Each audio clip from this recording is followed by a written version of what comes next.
Hi, and welcome back to Versus. While very few of us are professional divers, making our living in the depths, many of us do make our living while wearing dive watches. Steel divers are the meat of the market. Today, we eschew the blue bloods. We're looking at blue water, blue collar dive watches, Breitling SuperOcean versus Omega Seamaster. Versus starts now.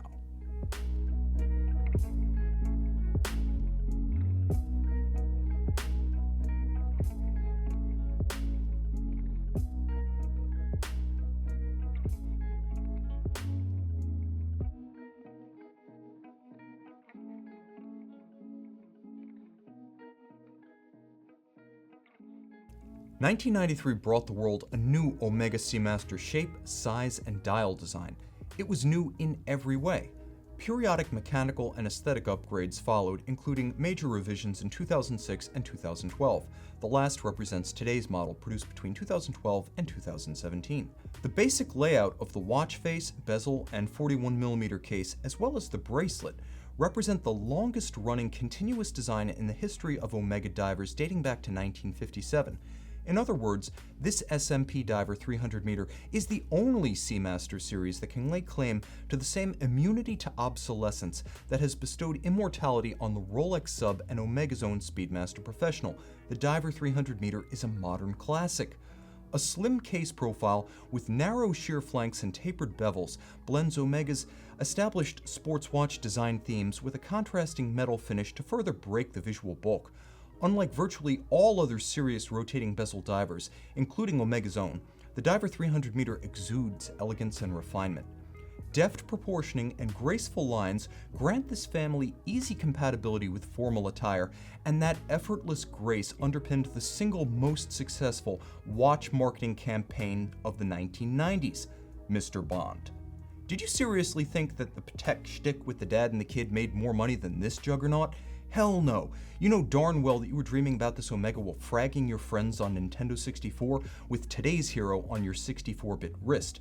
A helium escape valve was as frivolous then as it is now, but extra features and functions is the name of the game in the luxury dive market, and this appurtenance remains the hobby's top conversation starter 25 years later. The Diver 300's bracelet and clasp were breakthrough products in their own rights. Like the watch itself, the bracelet looked and felt like a hybrid of a dress model and sports equipment. Contrasting finish, supple wrist feel, and enough substance to inspire confidence were core traits from the beginning. And in an era that witnessed endless Rolex Oyster bracelet ripoffs, the Omega band was nothing of the sort. A version of this design remains in production as of 2018 with updated clasp and screw-fixed links. Rolex managers must have gone into convulsions when Omega spec'd this clasp. Its milled from solid structure, trigger release, and crisp dive extension remain impressive in 2018. They were revelations in the early 1990s. The dial represents one respect in which generations of this model have differed dramatically.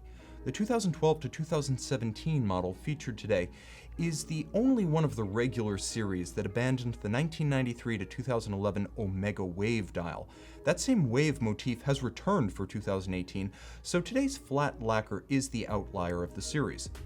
That said, both generational upgrades and enduring designs are present in this run. Our subject watch features the round indices and skeleton hands that pierced our hearts during the model's run with 007, and although a gloss black dial was offered for this generation, the blue dial model seen here is closer to the original Bond dial. Applique Omega logo, nameplate, and indices arrived for 2006. They endure on this generation. While the 1998 300 GMT introduced a more effective broadsword and max index dial to the line, the original shown here still exhibits superb lume. Differential lume color as seen here arrived for 2012. Omega's SMP Diver 300 bezel remains a study in contradictions. On the one hand, high-grade ceramic inserts with liquid metal calibrations arrived for 2012. The bezel action has never been more distinct, positive, and satisfying. But the bezel itself remains challenging to grip and almost impossible to manipulate with gloves or wet hands. Omega's 27-jewel caliber 2500 coaxial Series D received the nod for the 2012 Diver 300 series. Admittedly, the 2500, a coaxial adaptation of the old ETA 2892A2, was a train wreck when it bowed in 1999. The C Series added a much-needed coax-specific beat rate, 25,200, and the D Series added the critical tri-level coaxial escapement with lubrication from the revolutionary caliber 8500 of 2007. I swear by the current tech, and a decade's experience backs that. Every version of the Ceramic Diver 300 features the Series D 2500, so no guesswork is involved while purchasing this model. Serious changes from the original 2892 to this model of the 2500 include chronometer certification, an upgraded 48-hour power reserve, free-sprung balance, coaxial escapement in its ultimate tamed form, and 6 additional jewels to keep the system spinning smoothly. Finished by ETA, each of these has Omega-specific upgraded surfacing, but only your watchmaker will know. 300-meter water resistance protects all of the foregoing via solid caseback and screw-down crown.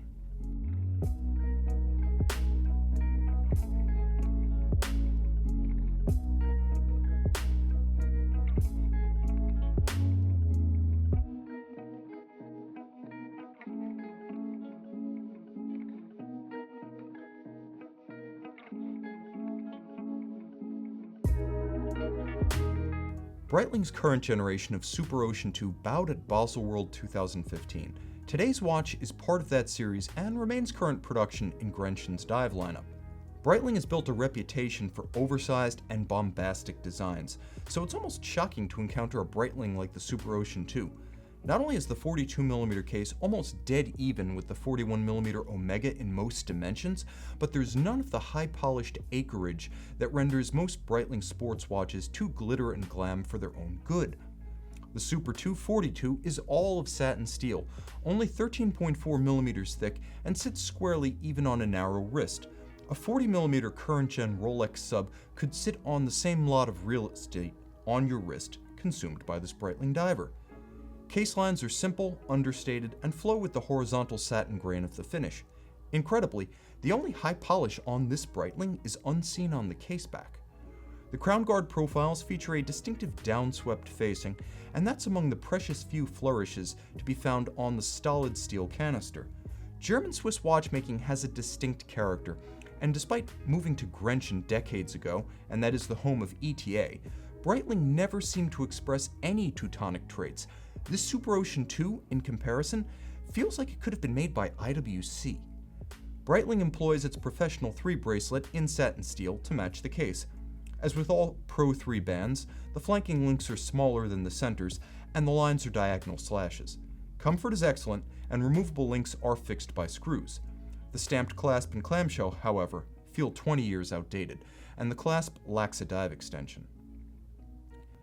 Breitling's SuperOcean II dominates the loom shot round of this bout. Its sheer punch and clarity overcome the differential loom tactic of the Omega.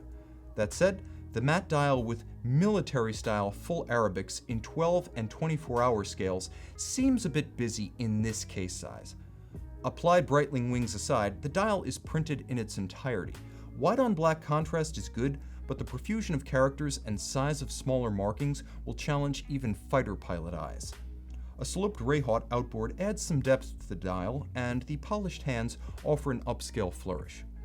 Breitling's case is built like a submarine, and this bezel is constructed like a tank. The SuperOcean II employs what's known as a captive bezel. Rather than snapping the bezel into place as Omega or Rolex would, Breitling mechanically secures the bezel to the case with lateral screws.